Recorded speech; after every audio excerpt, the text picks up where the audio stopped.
संत ज्ञानेश्वर माऊलींच्या पालखी सोहळ्यातील तिसरं रिंगण ठाकूरबुवांच्या समाधी परिसरात रंगलं। तर पावसामुळे मैदानात झालेल्या चिखलात माऊलींच्या अश्वांनी नेत्रदीपक धाव घेतली आणि त्यानंतर या रिंगण सोहळ्याची सांगता झाली।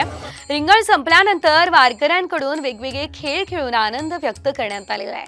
या रिंगणापूर्वी शितोळे सरकार यांनी या भागाची पाहणी केली आहे आणि याचाच आढावा आमचे प्रतिनिधी सागर आव्हाड यांनी घेतलाय।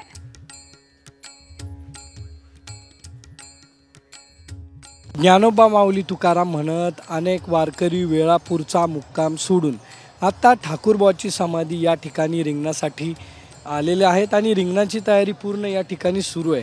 आता जर आपण पाहिलं तर या गोल रिंगणामध्ये ज्ञानेश्वर महाराजांचा अश्व जो आहे तो धावणार आहे आणि एक मोठी गर्दी जी आहे ती होणार आहे। म्हणजे आता हे कसं आहे, देवाच्या हातात आहे पूर्ण, यांचे हे नुसतं सारथी आहेत त्यातले, आणि उत्साह तर आपल्या लोकांमध्ये दिसतोच इतका पूर्ण, आणि त्यांच्यातला उत्साह ह्यांच्यामध्ये असतो आणि ह्यांच्याहून सगळ्यात जास्त उत्साह माऊली आपल्यामध्ये आणून देते।